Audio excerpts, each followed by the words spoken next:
I am sure sports. You know me there. I'm coast to coast representing. I mean, say this is righteous representing for Omar. You don't know, come get the sports over here from near and far. Boy. Me say I am sure sports, one thing me sure about. When me say sure, that me not doubt. Come get your sports, get it over here. Come subscribe, repost and share. I am sure sports, one thing me sure about. When me say sure, that me not doubt. Come get your sports, get it over here. Come subscribe, repost and share. If me not sure, that me not say it. Know who score, that me not say it. Never know no game play, that me not say it. If me never see no game, me no know who play. For your sports news, better come over here so. For your soccer news, then come over here so. If you don't love sports, still come over here so. For the date done, you are gonna love over your son.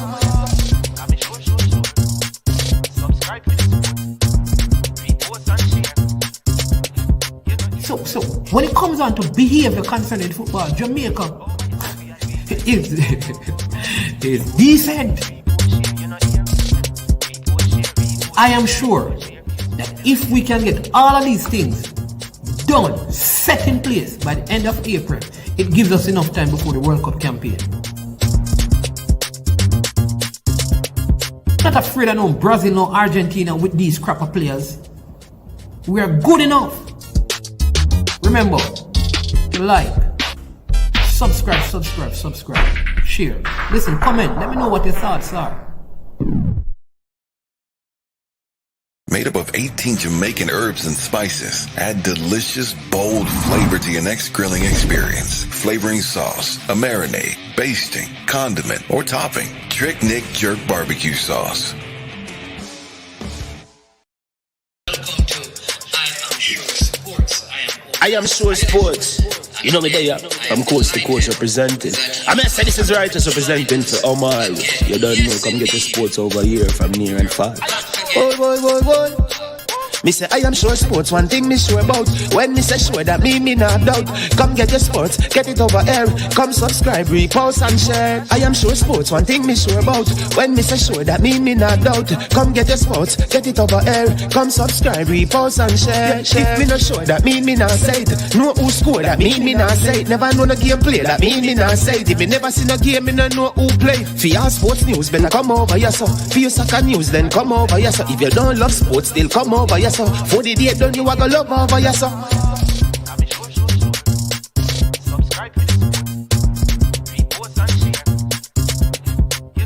So when it comes on to behavior concerning football, Jamaica is decent.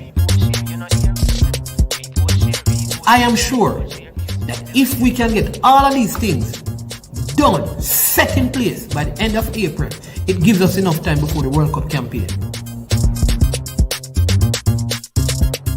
Not afraid of no Brazil, no Argentina with these crapper players. We are good enough. Remember, like, subscribe, share. Listen, comment, let me know what your thoughts are.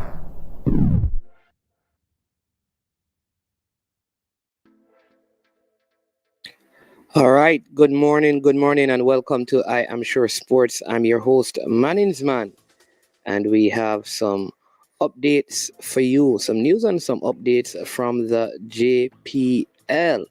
Today, we have a couple of shows lined up for you today. They are going to be good shows as we are going to be focusing today on the Reggae Girls campaign to the World Cup, which will be played jointly in New Zealand and Australia in 2023. In the summer of 2023, the campaign starts. This week on Thursday the 17th, they will be tackling Bermuda at the National Stadium. The players are here in Jamaica. Most of them are here. Yeah, man. So I want to welcome all of you to the platform at this time. Thank you for joining. Again, we stay consistent to who we are and what we produce and what we show and what we share. We don't do all things, but the things that we do, we ensure is that we do them well and we do them with all excellence, right? We must be consistent with that as a platform. Have a few things that I want to do this morning. Number one, I want to take time out to say a big thank you to the sponsors of this video. Prestige Finance, lending a helping hand when you need it most. And if you need to borrow up to $100,000, please give them a call. You can call them at 876-884-7390. They are located in Linstead, St. Catherine, Jamaica. If you call them and let them know that you heard about them from I Am Sure Sports, you will be able to go through the process without being charged any processing fee, same day processing, and you could get somewhere between 0 to 4% interest on your loan. Also, a big thank you to Launch Legacy. Yes, Launch Legacy. Handle risk, seek legacy. For all your personal insurance needs in Canada and the USA, visit them at launchlegacy.com or call or text 647-989-0782. That's Launch Legacy. Remember, they hosted a financial webinar on this platform last week Thursday. It was so good. I really encourage you to go and watch that. It was a really great webinar that they hosted. And to put on top of that, here's what's going to happen. All right, come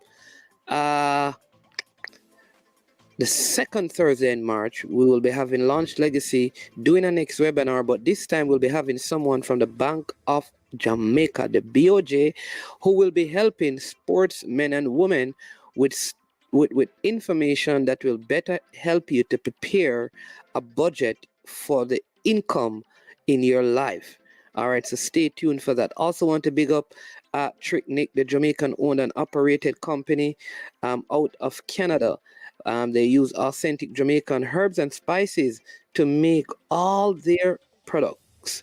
Yes, check them out today and let them know again that you heard about them from I Am Sure Sports. You know, as usual, I have these former footballers, very good friend of mine. We have just come to develop relationships that are lasting. Relationships are very important, and I get devotionals from many of them, in addition to my own devotional. But I want to share this one this morning. Hopefully, it will encourage somebody. It says, "Happiness is a choice, not a result." It says, "Nothing will make you happy until you choose to be happy." It says, "Heavenly Father, thank you for making me strong through adversity. Give me wisdom to make the right choices today and the strength to stand strong no matter what life brings. Lord, you stood by us through our good times, and we know you'll stand firm even in bad times. Help us to cast our cares upon you, because you are the author and finisher of our faith. Lead us into your way, mold us, and help us to walk by faith and not by sight. You see and you know the areas we need thy hand to work. Just help us to hold steadfast to thy promises. Bless us, we pray." It says, "Morning meds, lift your hand and whisper these words. Lord, I am thankful that you have mercy on me, my beautiful family and friend. Jah continue bless my brothers and sisters. The good Jah, say it. The rain I fall is on the just and the unjust. Lord, you are mighty, and I know reason with you and magnify thy holy name. I am thankful in all things. Lord, I bless your name. Selah," right? End by saying, "Love, upness, wellness, and greatness. Jah is love, and love is life. A team, heart of love. Heart is the art of love," right? And so that's one of the players always send me devotions, and I thought I would share that one with you this morning. All right, again, welcome to the platform to all the persons in the comment section. As usual, we ask you to hit the like button, if you have not done so yet, and if you have not subscribed to the platform, please go ahead and subscribe to the platform. That is your way of supporting the work that we do here at I Am Sure Sports. All right, we're going to jump into our discussion so you can know what is happening here. Yes, in local football. Neo Sovereign, so good to see you. Oh my Lord. Blessings, my brother. I have been praying for you. So good to see you. So good to see you. Hope all is well with you and the family. Yeah, man. Cataract, speedy recovery to you as well. And I have one of my subscribers who lost his eldest daughter. Suddenly, he just got the news, and also want to remember him in our prayers. And that's what we are. We are one family. As best as we can, we try to support those who are going through hardship, even by mere just simple words of encouragement. All right. Yeah. All right, so let's get into the news of the day. If you read the newspapers late last night, an article was released in the Jamaica Gleaner, and it stated that fans will be allowed to watch the JPL games. 1,300 fans, 1,300 vaccinated fans will be allowed to watch the JPL, and that mean it can begin this weekend, right? But it may not begin this weekend, and the reason for that is one, the portal that they would use to do that would take some time for people to get familiar with.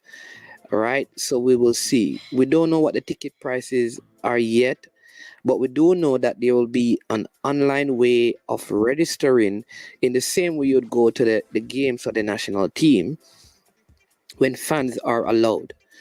One of the other options that will be out there is for you to take your vaccination cards and then you pay to get into the venue. Of course, there will be some measure of testing because being vaccinated does not necessarily mean you can't have the virus and spread the virus.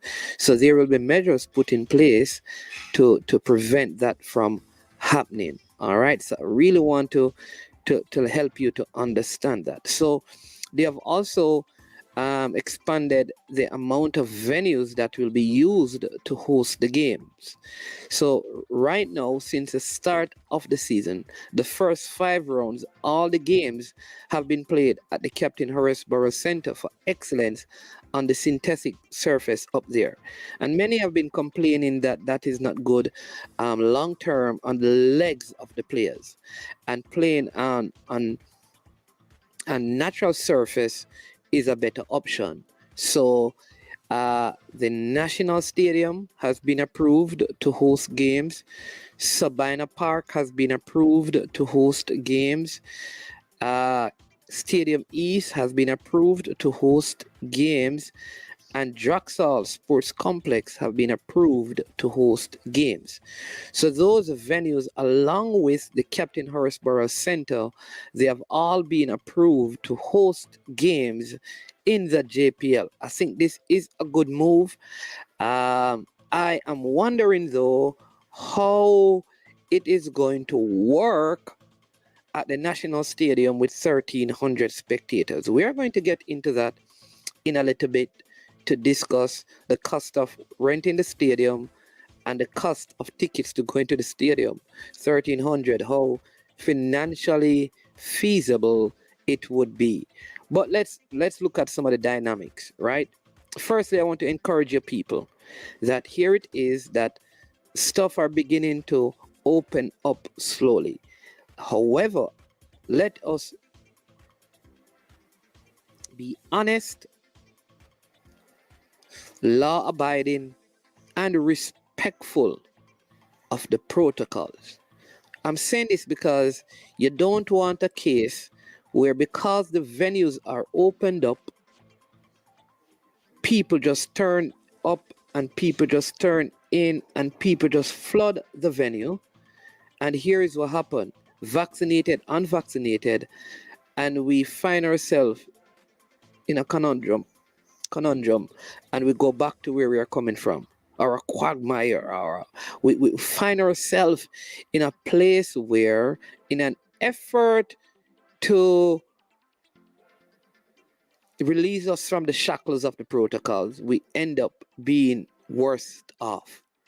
And so I want the administrators and the authority to leave no stones unturned in ensuring that it is 1,300 spectators maximum and every single one is fully vaccinated. Don't give no bly, don't give no ease up. Follow the protocols and the conditions to a T. Don't give anyone an inch. Don't give anyone a break. Let us be vigilant and vigorous to ensure this. That's number one. What it also means is that all of these games will be double headers over the weekend. What do I mean by that? Now, a couple of things may happen. You may be able to get night games because some of these venues like Draxall has good lighting and the games could be played there later and utilize the lights at the venue because it's not as expensive as it would be at the National Stadium. So we may see a case where we are moving away from the 1 o'clock games that I think can be very, very difficult on the players. To play at 1 o'clock is not the easiest of things in the what we'd call the boiling sun, right? So that's one, right? One thing that we need to look forward to, that the games could be played later in the day, like a 3 o'clock game and a 5 o'clock game instead of a 1 o'clock game and a 3 o'clock game. So that's the next advantage. At least at Draxall, you get to use the lights at a more inexpensive venue rental option. It would also mean that Sportsmax, or the broadcasters of the game, will not do a game on the Saturday in one venue, games on the Sunday in the next venue, and then on the Monday in the next venue. So what you're going to see is that over a weekend, wherever the setup starts is where the games are going to be played. In other words, when they come to play a game at Draxall, you will have 2 games on the Saturday, 2 games on the Monday, and 2 games on the Sunday and 2 games on the Monday. And then the next weekend, they would move to a next venue and the same thing would happen. And the next weekend, they would move to a next venue. So that will also give the venues the opportunity to, the managers, the groundsmen to prepare the venue, because they get like a 3 weeks break from that particular venue, which I think is good in terms of how the surfaces will be. In other words, you get some time to redo the surface for when your venue comes back on. I think this argues well for the season. I think this is a step in the right direction. But I have a little bit of controversy, and but people, tell me what you think about what I've said so far. Are you in agreement? Are you in a disagreement?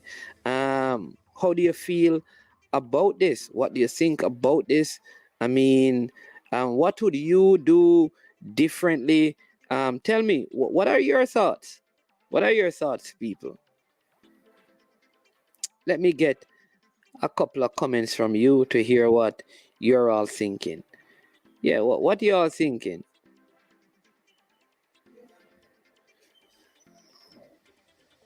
What are you all thinking?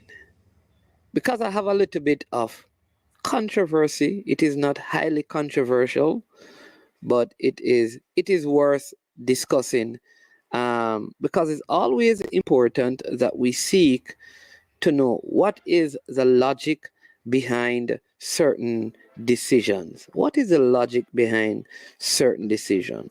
Why would we why? The why is always important. Let me say it again. In life, the why is always important. Life is not just about what you do, but why you do what you do. Very, very important in the context of today's culture. The why we do what we do is important. So I know when we spoke with Mr. Rudolph Speed recently, he said that they wanted 2,000 spectators. The numbers were showing, according to him, the numbers were showing that 2,000 spectators is what it would require in the venue to make it profitable enough. 2,000 spectators. All right. Now they have only gotten 1,300. So what is the financial outworking, seeing that it will be 700 spectators less? Does that influence the ticketing prices, or it's a break even, or it didn't matter whether it is 2,000 or 1,300? That's a very important question to answer, because what you don't want is a cash strap JPL incurring the cost by having spectators. Yeah, that's what you don't want to have, right?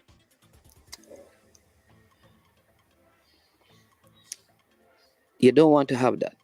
But what is the logic? Why would we say 1,300 spectators instead of 2,000 when it's outdoor venues? And this is what I think, like, as a nation, we need to consider how we give information without explanation. Like, I think it would have benefited people more if we understood the logic behind 1,300 spectators. Remember, say it's 1,300 on the, it's not 1,300 per game. And this is how it gets complicated. Remember, you're going to have a double header. Let me get a couple of comments and then I'll get to that and explain it to you, because I think it's very important. South Christ says, if you can have 1,300 vaccinated, why not 1,400 or whatever amount? Why would you not want more money? Very good question. That's it. Why not 1,500? Is it the venue size? Is it the what they call the social distancing measure? What is the logic behind the number? And this is where I think we need to improve on. We need to properly explain the reason for decisions so that people can better understand. Hey, welcome. So good to have you, Sir Hill. 6 games over 3 days is going to take a toll on the grass of these grounds. Yeah, but this is what they're used. This is how they do it on the synthetic surface at Captain Horace Center, so it's different. So my assumption is once they play the 6 games on that venue, they are not going to play anymore until 3 weeks time. So it is because, all right, so it's 4 venues. So once a game is played at this venue this week, you have a 4-week break before it comes back around to you, which I think it's not bad. The other thing is that the venues that are being used, there's no other sport taking place on them. Like Mount Pleasant doesn't train on this particular surface. Nobody trains at the National Stadium surface. And these are the better venues, and a lot of them are sand-based venues. Predominantly, therefore, the underfoot condition won't significantly change, in my opinion. But I'd love someone who understands grounds and venues to explain how wise it is to have 3 days of games on a field. Like, say it rains on the Saturday and 2 games are played, will it affect the conditions on the Sunday or on the Monday? If it rains on Saturday and it is bright sunlight on Sunday, what happens on the Monday to that same venue? Will there be rollers? So it's a very interesting thing to see if the venues can kind of hold up to this. I don't know if there's anyone in the chat or watching who you manage venues and you could probably explain, you could call in and explain to us how it works, or if you want to put a comment in the chat section, I think that would be good, so we can get a better understanding as to the dynamics of that. But what again? Why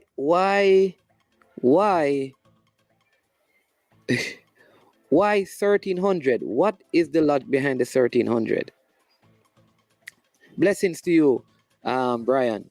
Yeah, man, I don't like how the government handles their business. However, it is an opportunity to show it can be managed well, and the request and then request an increase in capacity. And maybe that is what the government is saying. Listen, we're not starting you at the max. We're starting you at the minimum, and you have to show, which is not a bad suggestion, you will have to show by your ability to manage that you deserve 700 more.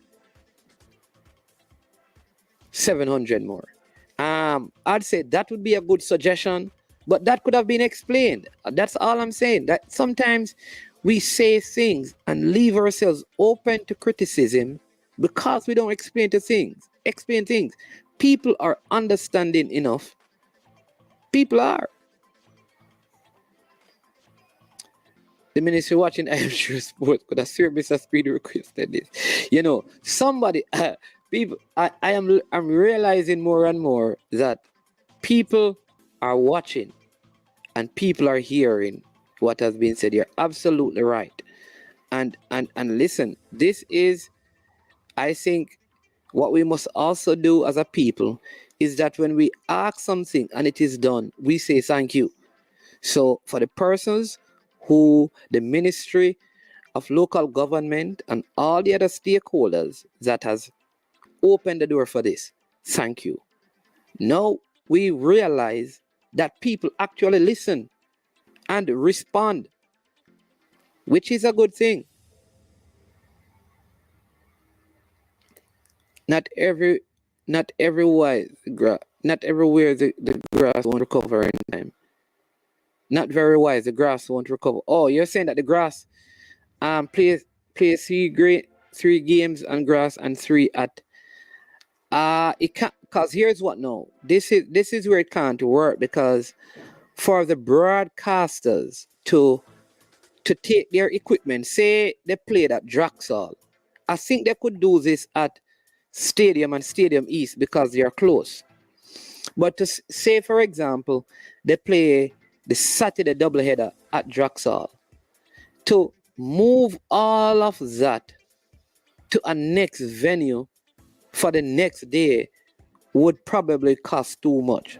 I think what you're going to see is that all the weekend games are going to be played at the same venue, because I know the financial constraints are going to cause a problem. See, Travis said, I am sure sports on the job. Yeah, man, bless up, man. Why Anthony Spalding Sport Complex, that is the Arnett Gardens home ground. Say Catherine Hall Sport Complex on the list of venue are better football venues. 2 are the better football venues. All right, so of the venues that are selected, I can't say that the other venues are better than them. I think maybe let's think about it. All right, because remember, this is a money-making venture. How huge is crowd support when games are played? Because you have to market this thing well. How huge is the crowd support when games are played at Catherine Hall in compared to Draxall? Draxal pulls in, as of recent, more spectators than those venues. So I think that is what they look at. What venues can we use to get the most spectators? I think Arnett Garden is a good venue for Arnett Garden games. I don't know if the crowd in Arnett Gardens come out to support as a team. I feel like Draxal is whoever is playing there, and you'd have seen other teams outside of St. Anne use Draxal as their home ground because the people in St. Anne just watch football. And St. Mary and Trelawney, you'll even find people from Montego Bay coming in. So I think that's probably what they look at. Which venues would be able to draw the largest crowds? All right.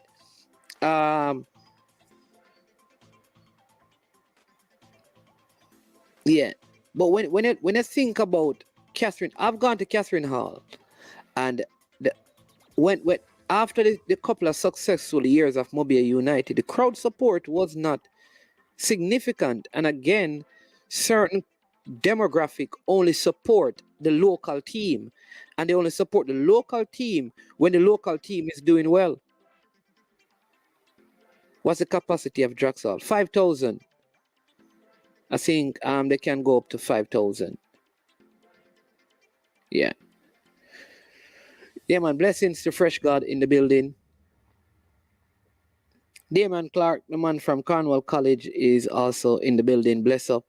He says that whose ideas were these? Which one are the ideas, Sir Clark?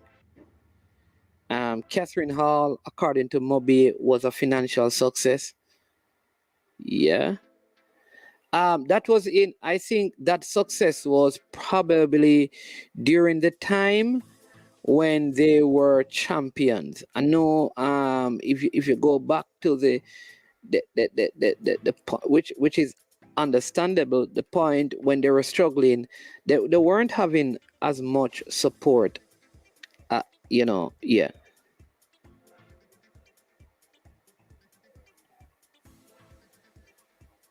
What's wrong with Arnett?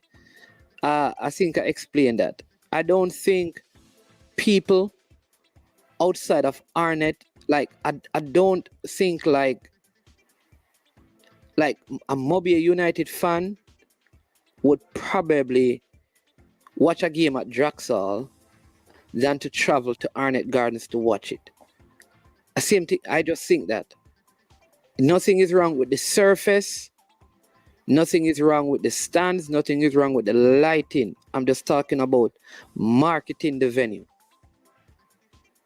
Marketing the venue. So it has nothing to do with the community. I just think in terms of the marketing, the venues that they have chosen, it's easier to market them.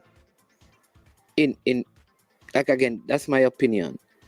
Yeah, somebody saying Draxal, loud music entertainment, bless up man, saying that Draxal is like a fortress, always ram up. Yep. Damien says, Manins, I have always wondered, as a part of the JFF, are you associated? As a part, wondering, are a part of the JFF, or are you associated? Oh, Damien Clark, no, man. But here's what I do though. I run football. I know how to leverage relationships. I see me a support. If you talk to Mr. Beckford, he will tell you that I support St. Anne football in whatever way I can. If you talk to Everton Tomlinson, he will tell you that I support Westmoreland football in whatever way I can. And I mean, if St. Catherine called me and there's a way I can help with that, I do that. I'm just a willing supporter of football. I have no position with the JFF. I have no position in St. Anne football. But here's the thing. I have to be balanced in all of my criticism. And what do I mean by that? I will criticize where criticism is due. and where I need to recommend people, I will. That's how balanced I am.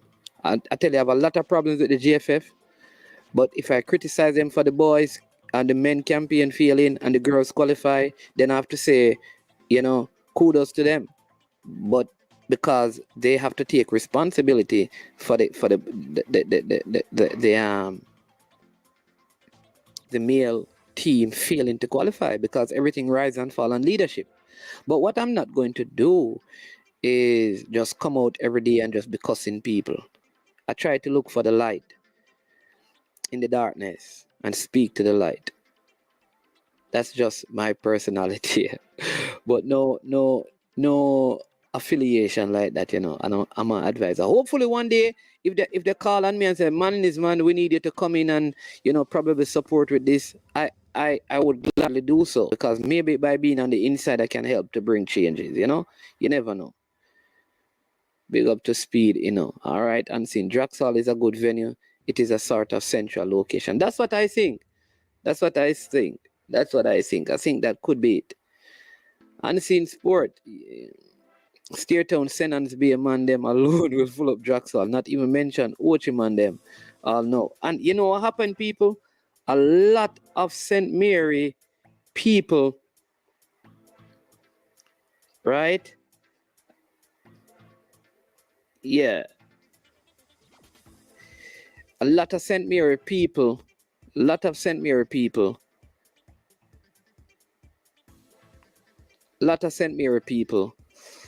also come to Draxall, and a lot of people from Trelawney also support Draxall, and from the outskirts of St. Catherine also come to Draxall to watch game. It's kind of central, and so I could see why that is happening.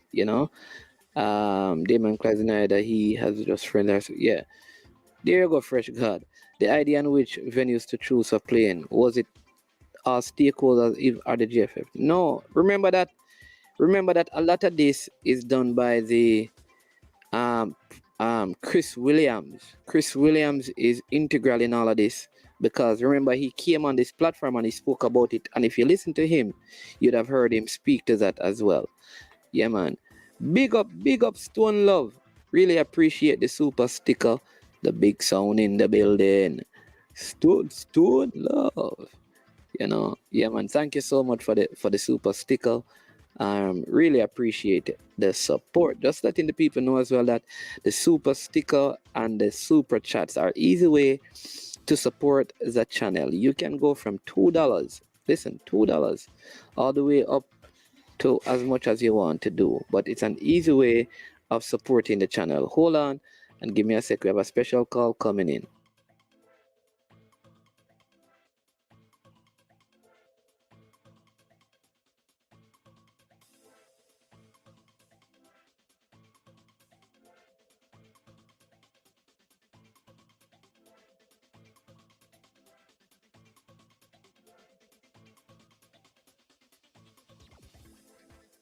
That was very important. People also have to run left on your ear. Also have to run left. Yeah, so that's how we can support the channel. Unseen. Unseen, don't do that, man. No, man. Listen. Listen, I don't need to be, I don't have to have a position to influence change. I want you to hear that. I don't need a position. I support my country in whatever way I can. And I don't need a position to do that. I don't need an official office to do that.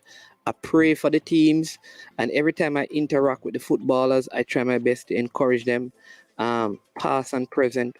Listen, I talk to a lot of past players. There's not a day in the last many years that I don't talk to past national players, just to learn and to the transfer of information. Because again, in this life, you have to know how to network and how to leverage relationships so that you can help with improvement and development. The money made from the matches will be split equally among, right, Ganesh. That is what they plan on doing. it will be. That's interesting. Like I'm wondering, how do you know? Is a 1,300 per game? It can't be, because if it is per game, how you know how many went out, how many coming in? You know, say it's kind of very interesting. I'm looking forward to see how it's going to work. You understand me? But I would want to believe that they have to split the gate receipts, right? Amongst the clubs that are playing. So you have four teams. And so are they saying 1,300 per game? What if the man, or do you pay for this? Like it's going to be an interesting dynamic.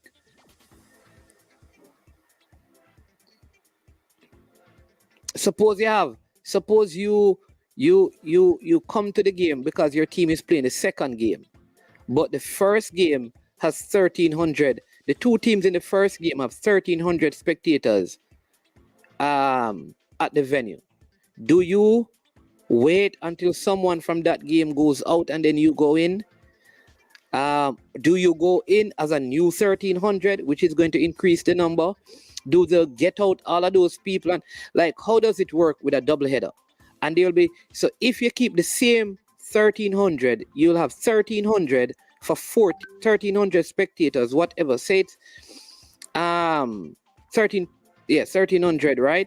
How do you split that money? Because if you look at the calculations, it would not be a lot of money if that is all. So they're going to have to find a way of getting people. You can't even get people out. Are you buying a ticket for a double header? Right? So say they charge $500 per ticket because it's a double header. All right? I don't know, $500. That's 650,000. Let's say maximum $1,000 per ticket. That's $1.3 million. And if you divide by 4 teams, that's $325,000 per team, per game. Is that even enough? And you have not taken out the expenses associated with doing it. So it's going to be interesting. Hoping on this weekend's JPL show, I should be having Miss Isaacs and Mr. Speed from the JPL, and they would be better able to explain how this is going to work. How that is going to work, right? Fresh God says the grass field now needs to be taken care of now, very careful, so that it has to be done though, because we need to have games on grass. Oh yeah, man, definitely. Big up Rudolph Stennett, one of the assistant coaches out there at Veer, fielded 2 15-year-olds yesterday. Bless up yourself, man. Plus, the look of Jaxal has made it suitable for broadcast. Absolutely. And I mean, that entire area has become so commercialized. They have the Northside Express right out there. The Boost gas station is out there. They also now have Starbucks. There's a new KFC. I mean, it has totally transformed. And so it is like a little town by itself. Who do you think is responsible for the development of players and surfaces? Is it clubs, schools, or the GFF? All right. If I were the president of the GFF, any player I develop cannot represent the club. They only can represent Jamaica. Any money that they are sold for, I have to get the money. No club cannot get it. Clubs need to develop players, because when they sell them, they get the money. So the first thing is that clubs need to develop players, not the GFF. So clubs need to develop players, not schools. Schools is for education and to identify talent. Clubs need to take the kids from 8 years old, whether they're going to charge the parents or they're going to do it for free, and develop the kids. All right. And then they sign them to their academies or to their clubs. And that's it. Clubs develop them. The surfaces, 2 things. The JFF needs to build surfaces, but clubs need to own surfaces in partnership with major companies. That's how the world runs. If you cannot, the federation in England, for example, the fields are owned by the clubs. Our companies, like in America, you have the AT&T Stadium. They're branded by companies. right? So we have to pay attention to that. So it is, that's what I think, that's my opinion. But when it comes on to player development, that's a club's duty. Because if I were, this is my opinion, if I am developing the player, when the player is sold, I am supposed to get the money. Clubs cannot want schools to develop the players and then the clubs sell the players and get the money. Go and develop the players. And if you don't have any money to develop them, don't operate. Schools are not for developing players. That's my thought. So I'm for supporting through. Yeah, man. Big up Gunners boss. Man who had that interesting, conversation yesterday. Who said that the game playing on the cricket pitch? Unseen sports. Do you know that there was a time when all our football games were played at Sabina Park and schoolboy finals were played and all of those games were played at Sabina Park? Come on, man. You know better than that, man. Come on, Unseen. Come on, Unseen. Unseen, you have to know the sport, man. Sabina Park is a very good venue. Very, very good venue. Very good venue. Yeah. Very good venue. Definitely. Will these fans pay or bully the gatekeeper to get in? Well, they have to have the vaccination card, and a lot of these ticketing stuff will be, I think, done in the online what you call it now? Some online platform. I am thinking that it is going to be around $1,000. That's my thought. I like $1,000. Could be wrong, but I'm just guessing. Damon Clark says we are talking about geographic location for matches. So what about condition and quality of the field? Damian, I don't know. All of these venues, the venues that have been chosen, Stadium East, good venue. Good condition of field. Everything is immaculate. National Stadium, immaculate. Draxall, good condition. Mount Pleasant don't even train on Draxall. Good, one of the better surfaces in Jamaica right now. All right, that's 3. Sabina Park is a very good venue. So those, I don't know if we can argue that the conditions are not good. What we're saying, they could have added other fields. But we're talking about the marketing. Which one of those fields would be able to get the most spectators? It's not about the playing condition, because all the fields that I've chosen are, you can't say which turf is better than the National Stadium that they should have chosen, which is better than Draxler that they should have chosen. I don't think it's down to that. Maybe you will have the match day pass, so a fee for all day games. Oh, that could be a thought, but and only 1,300 of those you sell, it's going to be tricky. Charge the price you deserve for the double header. Unseen, you have to explain that to me, you know. Send the link to, you know. Gunners boss, they said 1,300 francs, so they won't sell more than 1,300 tickets. But is it 1,300 fans per game? Per game? That's what we're saying, Gunners boss. Is it per game? Or is it 1,300 fans for the day? I think that needs to be explained. All right. With respect to moving around of equipment, have the filmmaker indicated problems of costing with the regular moving of their equipment, visit filming for 3 days at the same site? Good question. I am going to see if I can speak to someone from Sports Max to find that out. Because this is it. Because I think you're talking about the preservation of the surfaces and having like 3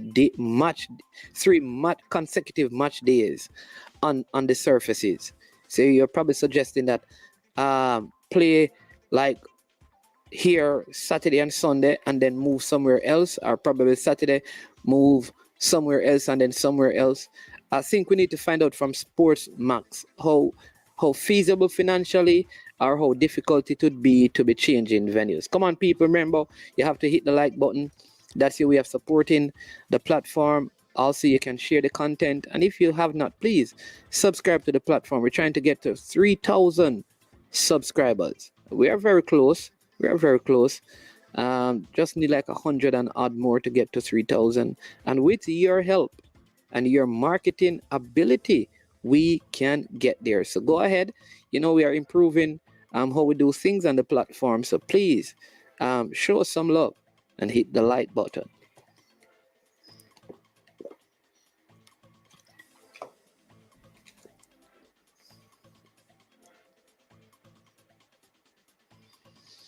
Yeah, I agree with you, Fresh God. Yeah, catching all is no longer what it used to be. And tennis pond is only other ground feel. Yeah. Yeah. Club response players and JFF surfaces is a parent body who enhance the development of players, in my opinion. Yeah. Yeah. Well said, Peso. And since so the JPL gather the money for all 6 games per week, then split it evenly to the clubs. I don't know. That's I'm saying that too often these things are just said and no explanation is given. Like the details are not clear. So hopefully by Friday, we should know, because remember we have the JPL show on Friday at 2:30, and we should find out and we should know at that point. We have Unseen Sports.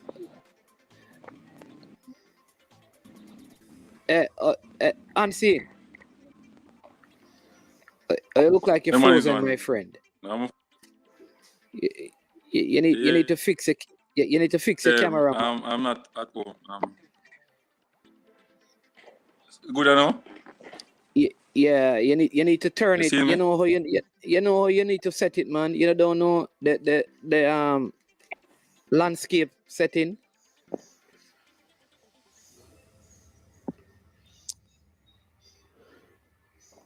Go ahead, though. Go ahead and share your thoughts.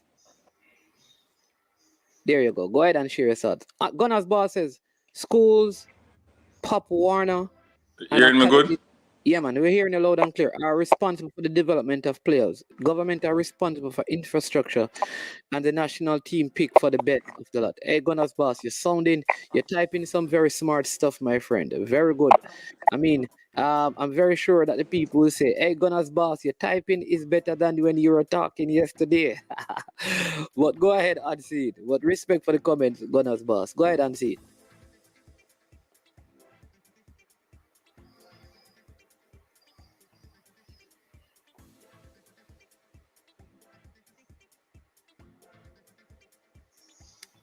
And Parchment, I'm not hearing you. You're frozen or something.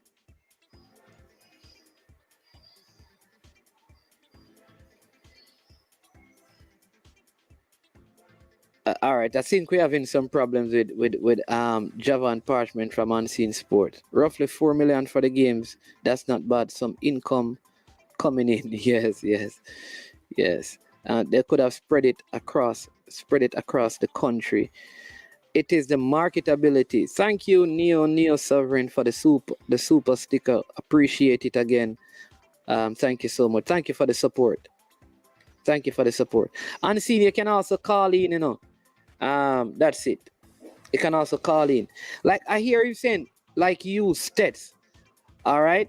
How many people though are going to go? You have to look at the access to the venue, and I'm thinking about that. I'd rather use Catherine Hall than use Stets, because when you think about people from, say a Mount St. Anne people going to the game and St. Mary, I think they're trying to put it in the venues that over the last 3 or 4 years has had the biggest fan support or the biggest turning up of fans, and also the venues that they have the most control over.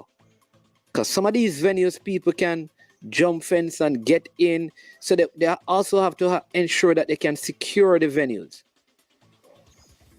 right? And venues that, you know, I would not go to schools because the games are also played on Mondays when schools are primarily face to face now.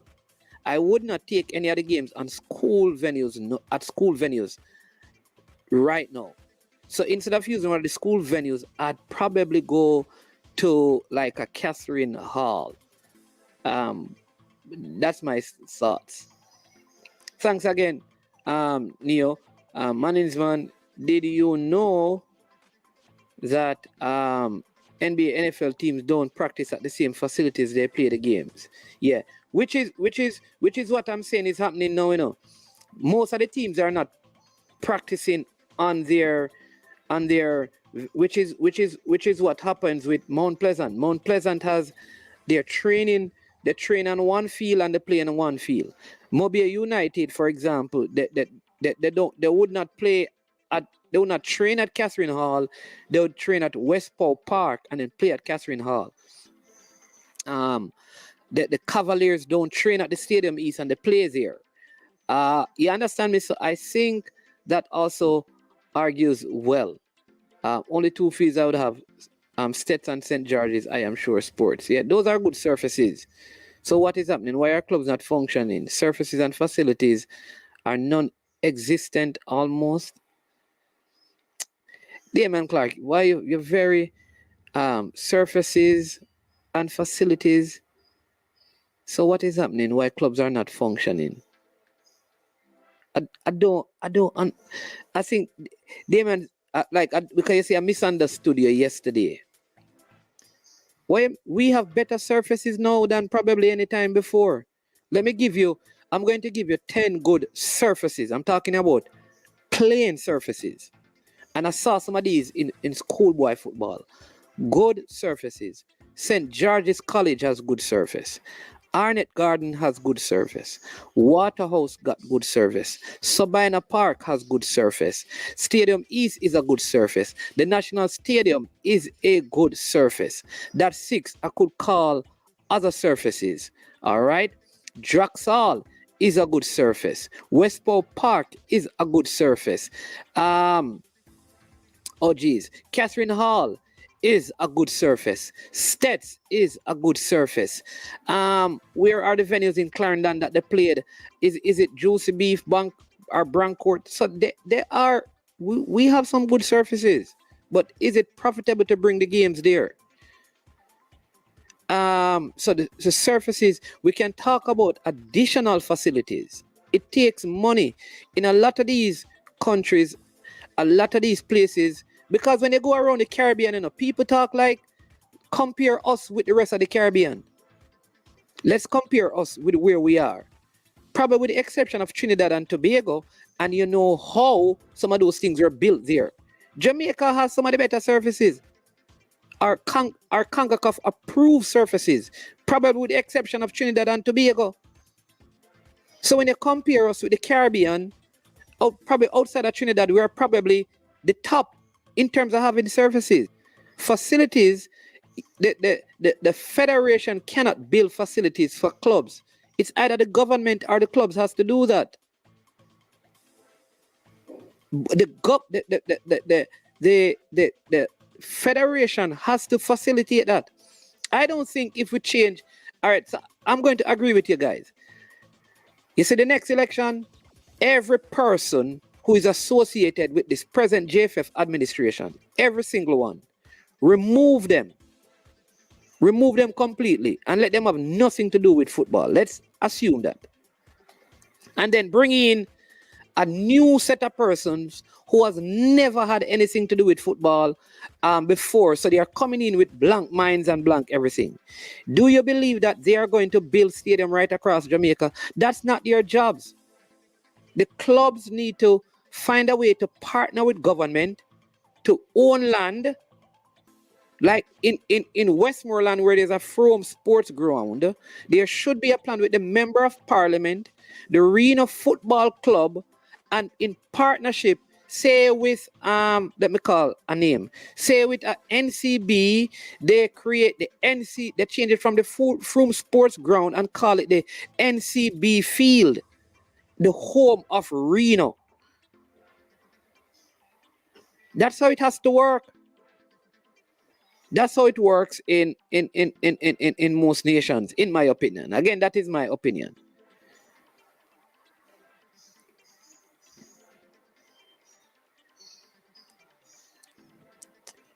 All right, so Damon, obviously, I don't like, I don't know the point you're trying to make, Dame. I mean, which one of these fields can accommodate an international game? Which one? Oh boy. All right, Damian, here's what I want you to do for me. I want you to check throughout the Caribbean and find out how many venues they have across the Caribbean, in the different Caribbean islands, that can host international games. Jamaica has more venues that can host international games than probably most other Caribbean countries, probably with the exception of Trinidad and Tobago. Sabina Park can host international games, Damien. Stadium East can, National Stadium can, Catherine Hall can. International game. Arnett Gardens has hosted club games already, and Waterhouse. But that does not take away from the fact that we need to improve and get better. Don't compare us with England. Don't compare us with America. Don't compare us with those nations. We are like 2.8 million people. And I say it again, that do well in almost every sport we participate in. We need more tracks. Because we do good in track and field. We need more. We need better cricketing venue because we have produced some cricketers at the world level. We need more netball courts because we have done well in netball. We need more swimming pools.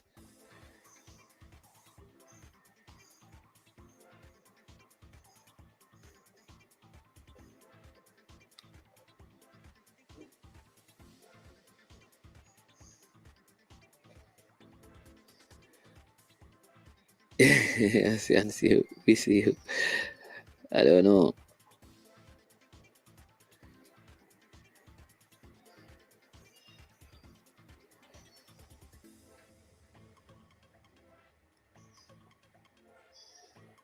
All right, so Damien, what is the standard for good fields?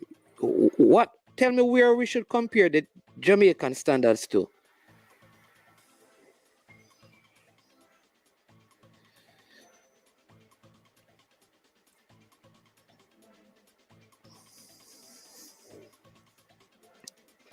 Oh, the Maryland Azteca in St. Andrew. Tell them to link me. Yeah,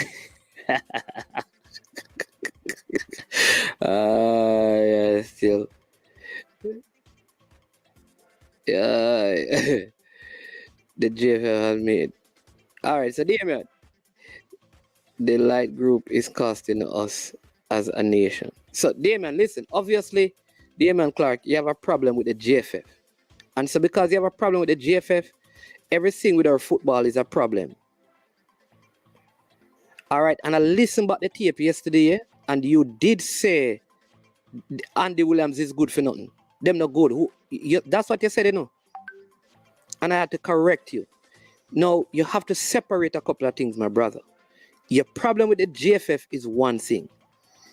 To suggest that we don't have field that can host international, tell me in the Caribbean who has others. Because whatever problem you have with JFF is fine. Vent against them. Whatever hurt you have, whatever quarrel you have with them. But that does not mean that according to the Caribbean standards that we are in, the amount of people that reside in our nation, the amount of sports that we play, the fact that we don't have proper hospitals and our education system has problem and crime is a problem. Do you think like with all of those things, our government should take billions when we need to stop crime? We need to increase the tourism product. We are not producing anything. We have more imports than exports, right? We should go and build multi-billion-dollar stadiums in Jamaica. For what purpose? Come on, man. We're not winning no World Cup anytime soon. How many nations have won the World Cup? We talk like, sometimes they talk the football, like the Jamaican national team is supposed to be winning World Cups. Our Jamaica national team is supposed to be qualifying for World Cup. Listen, we need to understand where we are and where we can get to. It is normal for nations like Jamaica to not have some of the best infrastructure. That is normal in the world. We're not a big industrialized nation. Oh man, come on, man. Let's take our emotions out of the reasoning, man. Somebody is mad. Who do you buy Cavaliers IPO? I'd have to look at the market and see what is going on. I would have to look at the market and see how it is, because I invest in what is best. That is my thing. If it is not the best, I won't invest. You understand me? Yeah. M10 Caribbean cannot be good measuring stick if we plan to move the football, boss. All right, so I want somebody. All right, give me M10. When we're talking about the fields in Jamaica, and we say that according to what standard are we supposed to measure them to? Who give me a fair comparison? Who should Jamaica be compared to in terms of our football infrastructure? I need somebody to tell me that. Who should we be compared to? Freddie, come on, come join me and help me with this now, because you have played in France, and the man with us said, boy, I tell the man them on an accomplishment. Thank you for the super sticker, Sir Freddie. Let me send you the link, Jump on for a quick second, talk to me, because you have played in Guadeloupe, you have played in Portugal, you have played in Norway, you have played in the United States, you have been to England at the highest levels. All right? So I'll send you the link, because I need you to come on, because I think sometimes, honestly, M10 and Damien, you say agree. Who should Jamaica give me a realistic measuring stick to Jamaica? Give me a realistic measuring stick, because who should we compare Jamaica to? Give me you said that the Caribbean cannot be the measuring stick. Give me a proper measuring stick of Jamaica.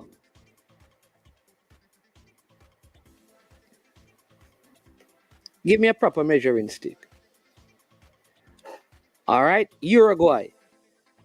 All right, Uruguay in terms of what? Uruguay has all right, Uruguay. Respect Nick Reed. Nick, respect for this, right? Let me help you with Uruguay now. Do you know that people? You know that Uruguay win the World Cup, right? And I've been to several semifinals. Do you know that the predominantly Uruguay is a football country? So most of their sporting arenas are football stadium. Most of their money spent on sport is spent solely on football. Uruguay spends no money on cricket. They spend no money on netball. They spend so some of the major sport they don't spend on. They spend most of their money allocated to sport. They're also in South America. South America is a bigger footballing region. So what Uruguay will always be able to do, that would be difficult. Do we need to improve? Yes. So Nick, I understand the Uruguay example in terms of population size, but check the GDP, check the stability of the nation, check the crime rate, and those things.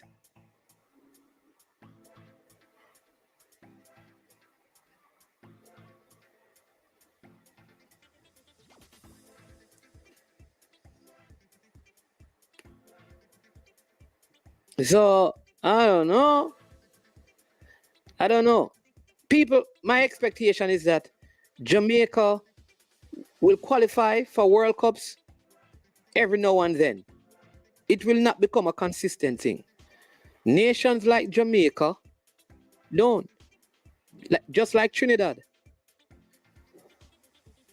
Just like Haiti and Cuba.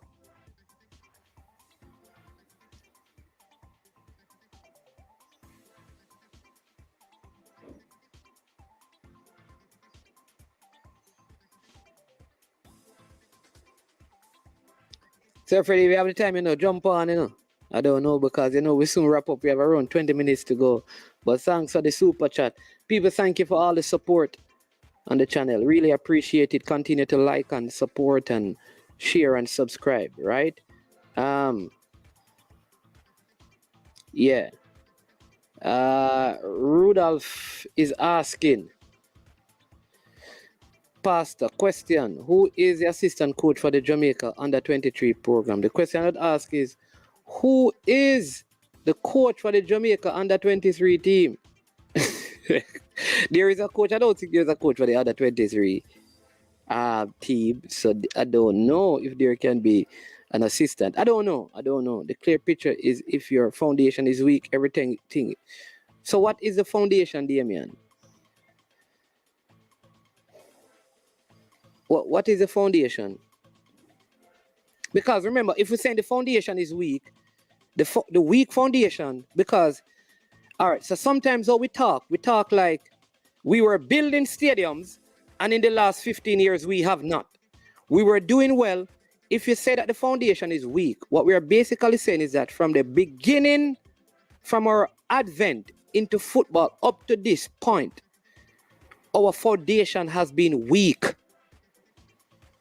Because at no point in our history were we dominant, were we building fields and building surfaces. At no point. That is the point I'm making.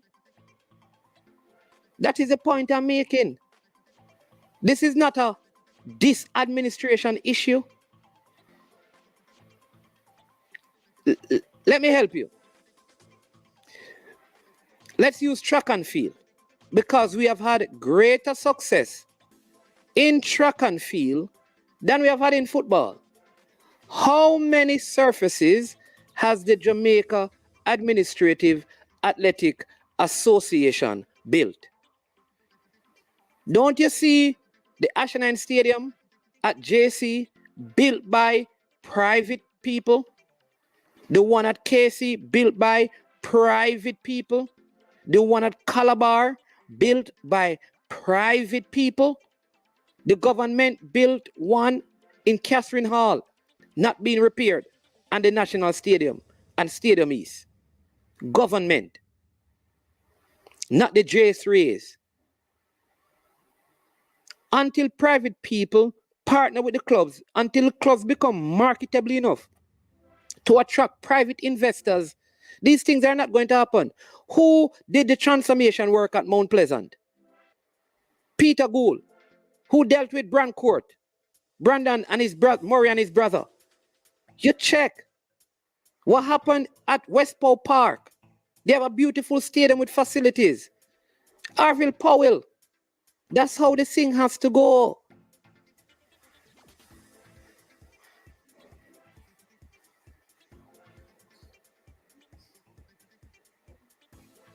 Check the logics. We have 17 minutes to go. Remember today at 1:30, we have former reggae girls captain Alicia Wilson. They call her Dread from Flanker, Montego Bay. She's a coach at Navarra College. She'll be coming on to talk about reggae girls football. That's no, I can't agree with you, man. We can be at every World Cup. We can be at every World Cup. Believing you can is a good thing.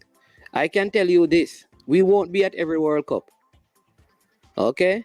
You check how many nations have been at every World Cup. You know, even England missed World Cup. You know that United States missed World Cup. Uruguay has missed World Cup. Check the nations that has been at every World Cup. Bigger nations than Jamaica have missed World Cups. And yet we believe that Jamaica should qualify for every World Cup. And see, come on, man. But I respect your opinion, but I respectfully disagree.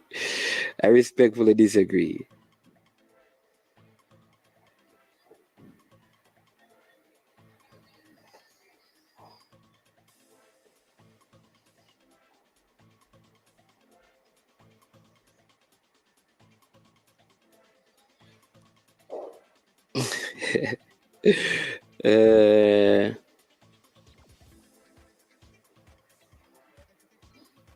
man said, our realistic measuring stick is our idol. The big USA. We try to emulate every other thing. Okay. All right. So let us emulate. Let us emulate the USA. Let's get some business people to build some stadium. All right. So here's what, Lord have mercy. Unseen. You always say to me, man, the people them don't listen. Listen to me. Unseen. Tell me the nations who have never missed a World Cup. How many nations? And tell me if you can compare Jamaica with any of those nations. There are a few of them who has never missed a World Cup. So for you to come and tell me that we can be at every World Cup, I'm saying that's fine. I am saying to you, in my opinion, there is no way Jamaica is going to be at every World Cup. If you want to believe that and get disappointed, that's fine enough. But there's no way Jamaica can be at every World Cup. Check the nations. Who are the nations? Just check. You can count them on one hand. One hand. One hand. Count the nations who have never missed a World Cup in the history of the World Cup. Check from the qualification, not the invitation. Because remember, there was a time when nations were invited. Check from the time that qualification started. How many nations has missed?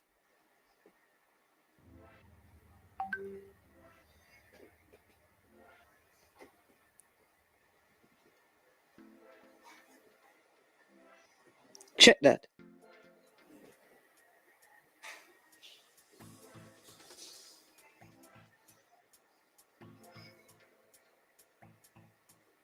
Okay, you say but you say you disagree with me. This is what I said, I said what you said, and you up here said you disagree. That's where you disagree with me.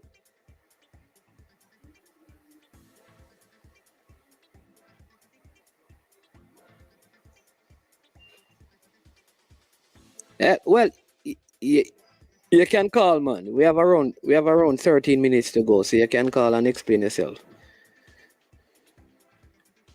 You can call and explain yourself before we close. Unseen. Can Jamaica make, and it is okay to believe that we can. Will we? No. Jamaica will not qualify for every senior World Cup on the men's side. Will not. Should we believe we can? Yeah, knowing that it's not going to happen. But you can still believe. You can believe in the impossible.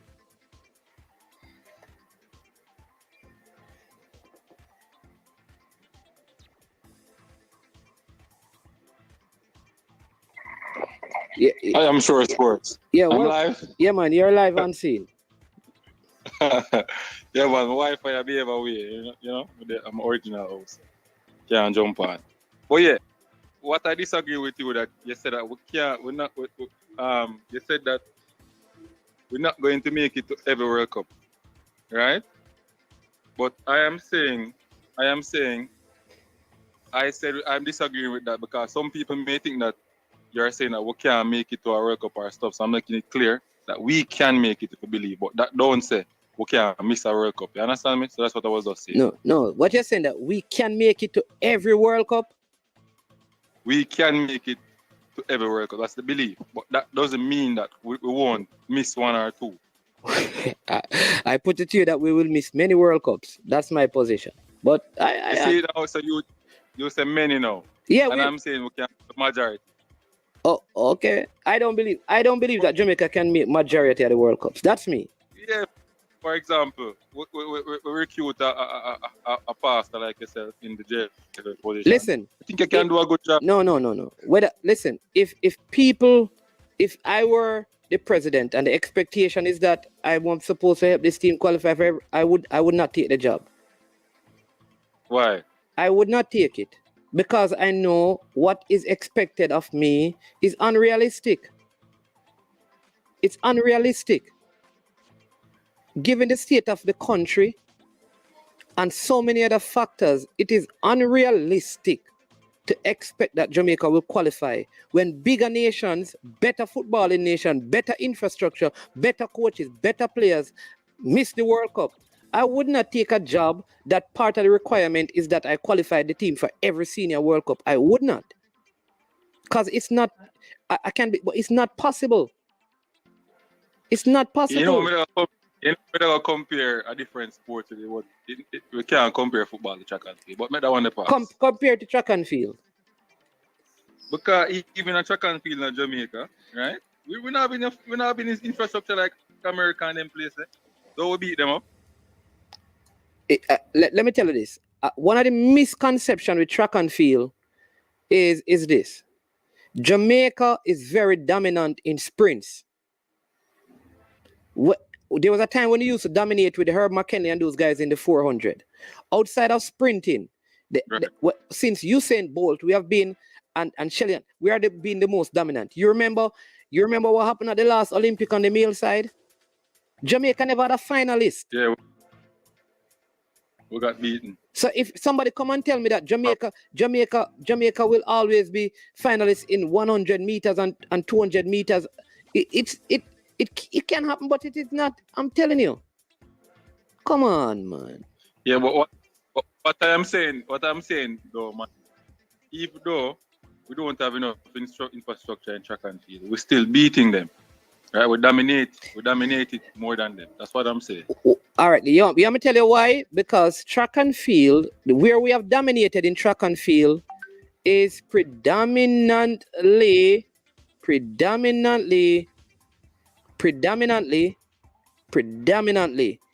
in the sprints that we have been dominant for specific blocks.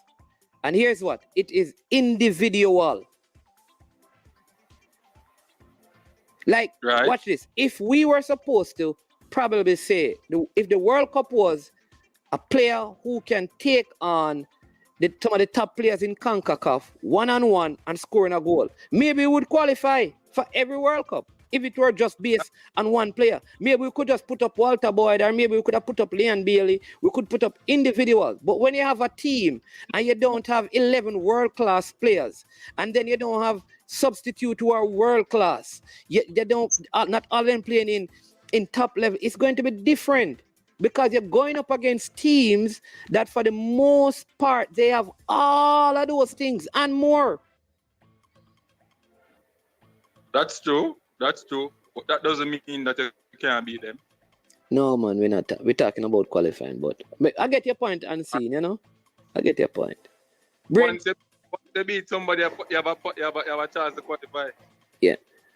Brain Drain just made a very good point, right? He's saying that with the expansion, we may be able now to qualify for every World Cup. I still don't believe we'll qualify for everyone, but we stand a better chance of qualifying for more World Cups. For more World Cups. So wouldn't you say that we can do better? No, man.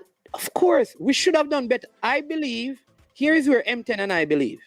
Since I think we should have qualified in 2002. 2002, we should have qualified for the World Cup.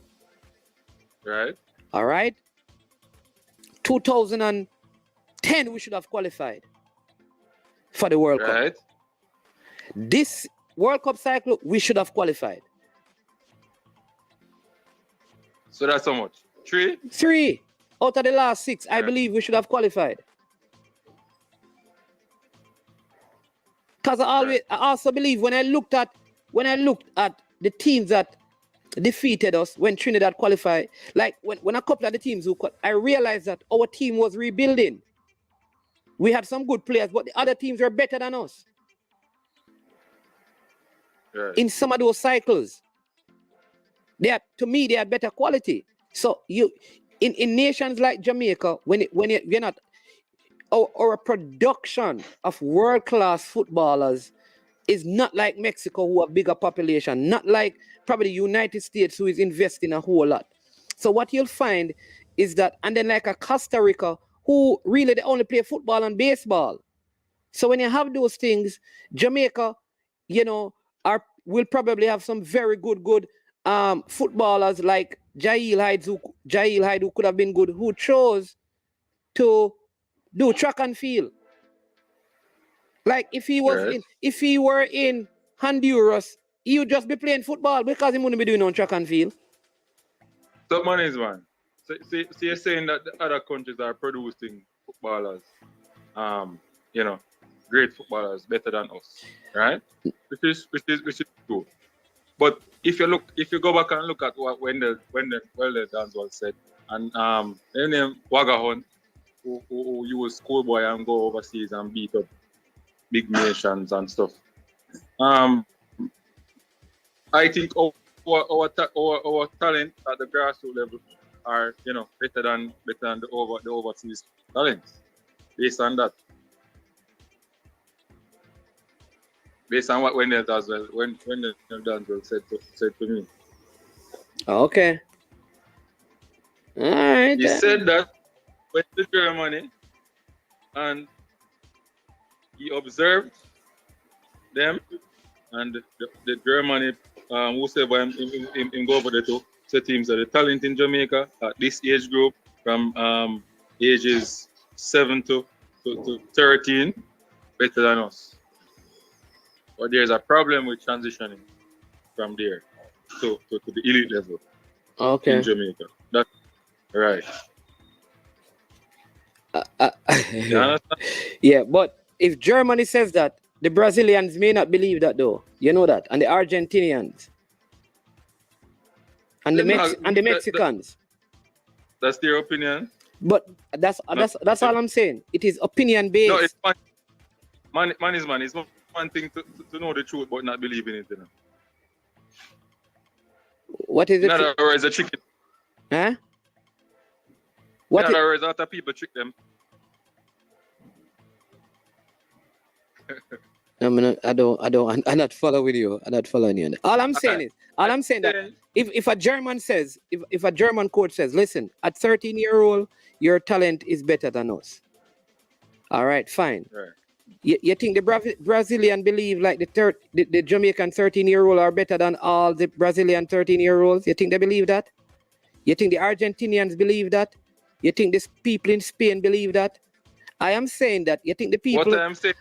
you think the people in France believe that? All I'm saying is that it's opinion based. What measuring stick do you use to say that at 13 years old, Jamaican footballers are better than the rest of the world?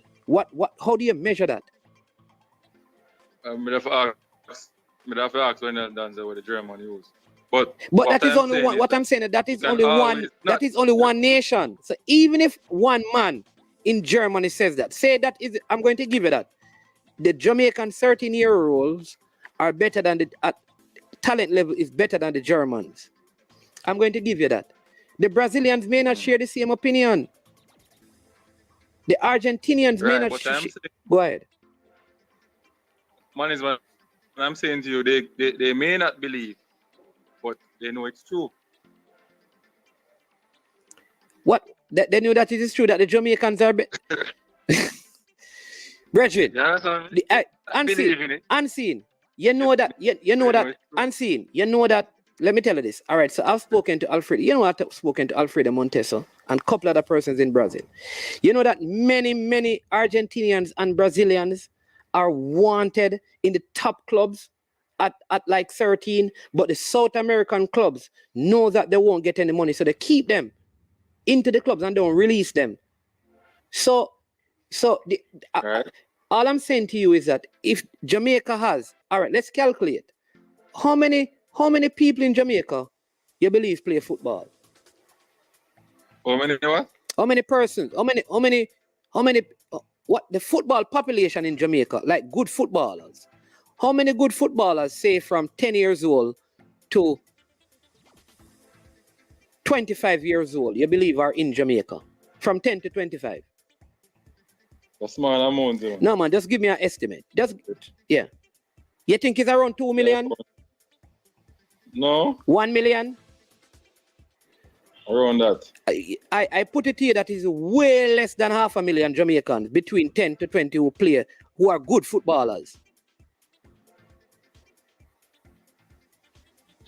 I think it's more 100,000 or 150,000 maximum. And, Okay. and out of that, if we say 10%, just measure it, 10%. Say if I have 150,000, 10% is what, 15,000?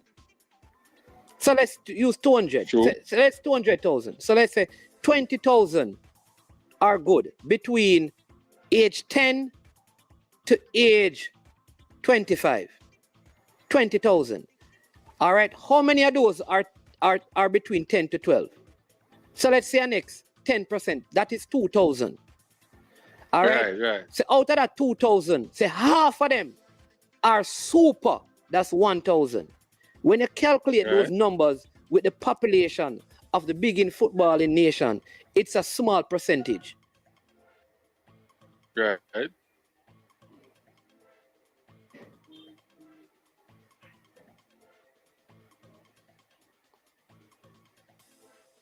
That's true, man. Somebody laughing and say we have to probably 100,000 and somebody saying it's not even 200. When you put in consideration, it's probably 100,000. People think it's a lot of people in Jamaica play football, you know, compared to the rest of the world. When you measure the population, brother, we're small, you know. Yeah, man, we're small. We automatically go small because the population is limited. But I am saying it's easier to manage. Everybody said that the numbers that we're using is way less. Is way less. Brazil, I import so much ball overseas and them have developed. You understand me? And a lot of them now go represent. It's harder to manage. Look on France. Only for them top ball never get to play the World Cup. Hey, listen. Hold on. Yeah. Yeah, but all right. Respect unseen. Thanks, and always as usual for calling. Kirk. Yeah, man, no problem. Yeah, Pick up to Gunners Bar. Yeah, man. Yeah, man. Yeah, man. Kirk Hendricks saying that remember Miami Classics from back in the days where Mona would always win with players like Mu Young Butler. Yeah, man. Yeah, remember I used to play in the tournament that qualifies you for play for the Miami Classics. There I met like Omar Murray, Chris Brissett and those guys. I think I was on a team with Patrick Graham and these guys. And here's the thing. Remember, even those teams that Jamaica used to pick were not the best Jamaican players. It were the parishes that were in the tournament and they would pick the best players because not all the parishes were represented. When the Miami Classics were held, they weren't playing against the best national age group teams at the time. They were playing against select teams. I remember the Miami Classics very well. So all I'm saying, I really think we are doing well, but to compare the amount of 13-year-olds and 15-year-old Jamaica can produce who are excellent footballers to places like Brazil and Argentina and Spain and things, it's a joke. There are Brazilians who, several of them out there now, are wanted by top European clubs because they are super talent. We produce phenomenon, right? But not a whole lot because our population is not big enough to do that. You know? Mm-hmm. Yeah, but people, we're giving you an extra 10 minutes, so we have 6 minutes to go. But again, I want to say a big thank you to all the persons who have contributed to the channel today by giving super stickers and super chat. Lastly, Brain Drain did a couple, so thank you so much, Brain Drain, for the love and the support. All of you who like the video as well, thank you so much. To the sponsors, thank you so much. Remember, I don't want you to miss this. At 1:30 today, we have Alicia Dread Wilson, former Reggae Girls captain, coming in. She will be in the house to talk about Reggae Boys football. And we're going to have Talawa TV, Crystal Davis, the beautiful one, on the platform as well, talking about some female football. So make sure you come on, you jump on during that time and show them some love. You understand me? Yeah. Big up to all our callers as well. Yeah, yes, Bolt. And this is the thing. Listen, Bolt has set the bar like what Singer said, you know. Bolt has set the bar so high. We got so disappointed at the last Olympic. But maybe what happened? Things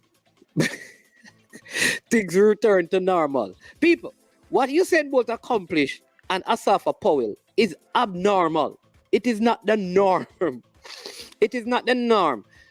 It is not the norm. It is the only time in our history in the sprint that we have been able to do that. We normally, when you had the George Roden, Herb McKinley, Otto Wint, Bert Cameron, all of those guys. All right. Then you had like a Merlin Atty, Juliet Cuthbert, Juliet Campbell. Then you had like the Dion Hemmings, and you understand me. You had like the Bridget Foster Hilton.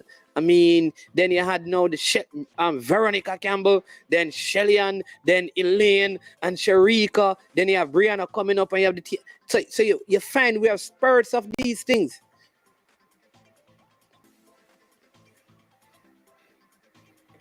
Man, look at Uruguay population. It's not even 3 million, and some of the best ballers from there. All right, I just explained this. All right. So in Uruguay, I can tell you this. I know. I can tell you this. Uruguay is a football country. My experience of Uruguay is their track and field is poorly supported. All their resources, I would say 98% of the resources to sports go directly into football. Track and field is not supported. I think they do some hockey business, I think field hockey. Right? But that is what, and they do some horse racing thing with some every now and then. The point I'm making is that if Jamaica were to operate like those countries, we could do it. But we cannot put 98% of our sporting finances into football because we have a top 5 netball team. We have one of the top sprinting team in the world. In terms of track and field athletes, we have some of the top cricketers. We have produced Michael Holding, Jeffrey Dujan, Courtney Walsh, Chris Gale, Lawrence Rowe. Listen, I think sometimes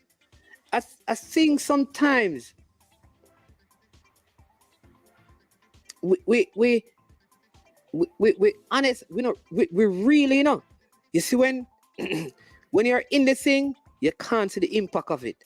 If you really step out and really look at what Jamaica with 2.8 million people has accomplished, you realize that you see Jamaica is a superpower. Boxing, you have Mike McCallum, so many others. Lennox Lewis is a Jamaican, Don't wrap with the thing.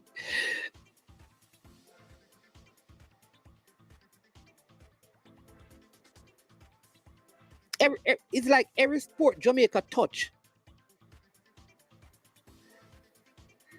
And that is the point I'm making, Kirk. I am saying that Uruguay is in the block called South America, which give them the advantage of many other markets.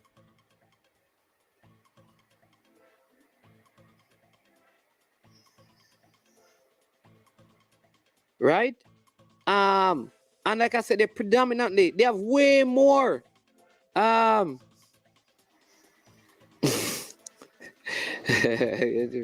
bring deck on the program. All right, but let's see this one now. Okay, now you're talking. Netball. Yeah. Man in this man. Don't be afraid to take shots at ours.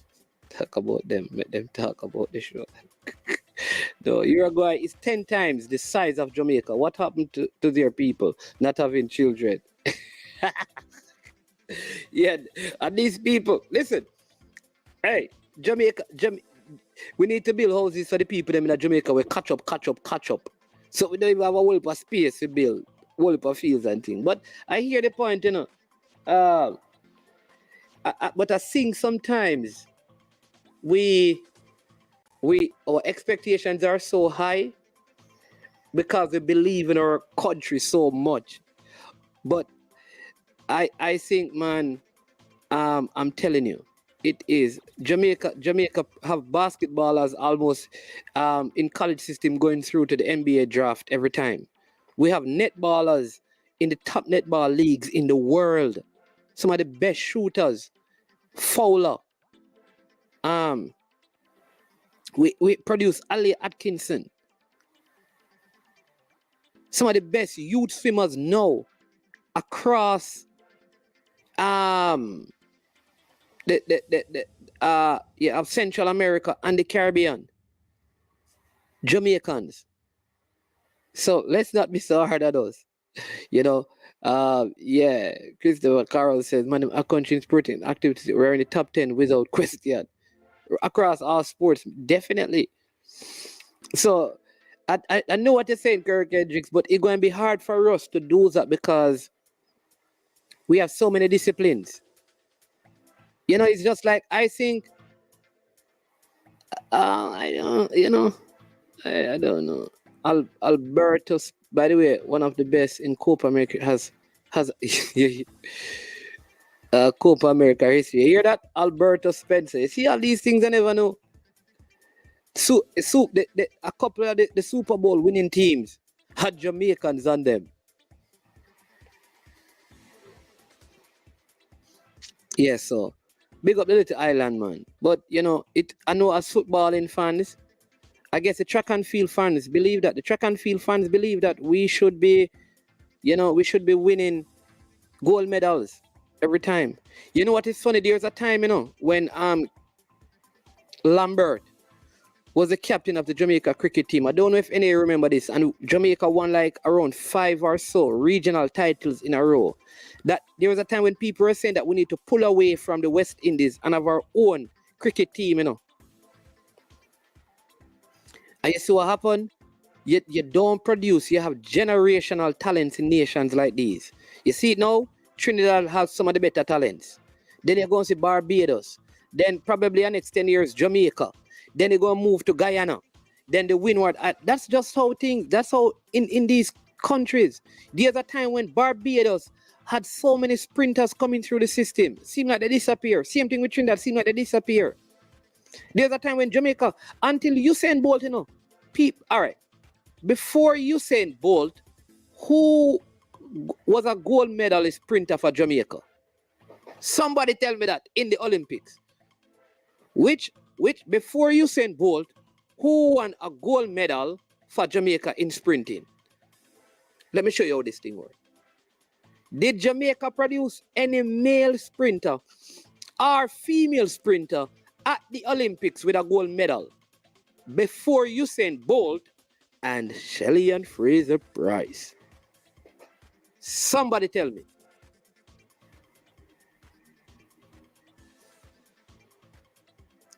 Donald Quarry, 1976. Kirk Hendricks doing sports. At the Olympics,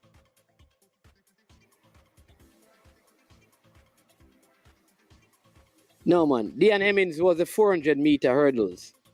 400 meters hurdles. I'm talking about because generally Jamaica's always done well in 400 meters. Always done well in male and female.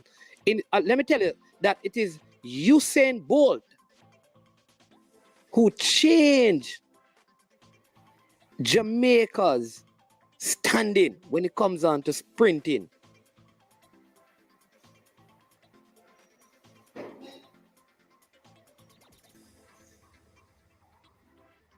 Donald Quarry, 1976, the Canadian brother that cheated. Does he count? That's who. Ben Johnson. No, not Ben Johnson's. Christie, Linford Christie. He never. Is it Linford Christie? We are talking brain drain. Is it Linford Christie? And guys, I run for Jamaica though. Dean Hemmings. All right. Dean Beckford, one of Jamaica's best shooter in netball. She is Uri daughter who played at Wolmer's and was teammate with Oberlin Peterson. Yeah. Yeah. Yep, people. Well, listen, that's it, people. We have come to the end of another interesting, intriguing discussion. We started out discussing the crowd in the JPL and transition into some of the questions and comments from the people. What a great show. What a good time. Again, I want to say a big thank you to you.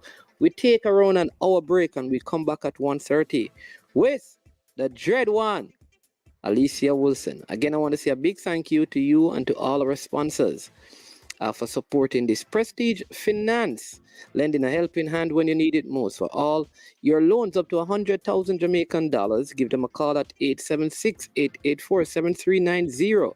No processing fee, same day processing, and 0 to 4% interest rate. Also launch Legacy. Yes, handle risk, seek legacy for all your personal insurance needs in Canada and the USA. Visit them at launchlegacy.com or call or text 647-989-0782. Yes, and also we have on board Trick Nick is back with us after a short commercial break.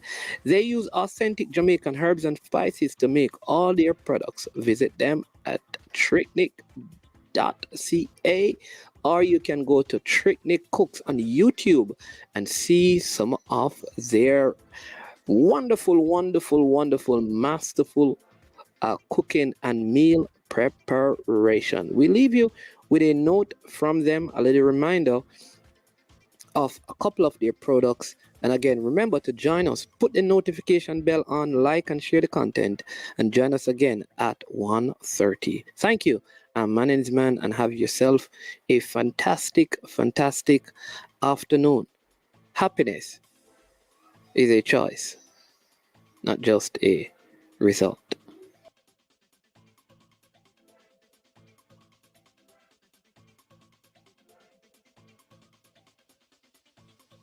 Made up of 18 Jamaican herbs and spices, add delicious, bold flavor to your next grilling experience. Flavoring sauce, a marinade, basting, condiment, or topping. Trick Nick Jerk Barbecue Sauce. Trick Nick Jerk Marinade gives your meats and vegetables authentic Jamaican jerk flavor. The spices are directly from Jamaica. Spices like jerk seasoning, allspice, Scotch bonnet pepper, fresh scallions, thyme, ginger, and garlic. The key ingredients to a great jerk marinade. 0% sugar and low in sodium. You want to try it?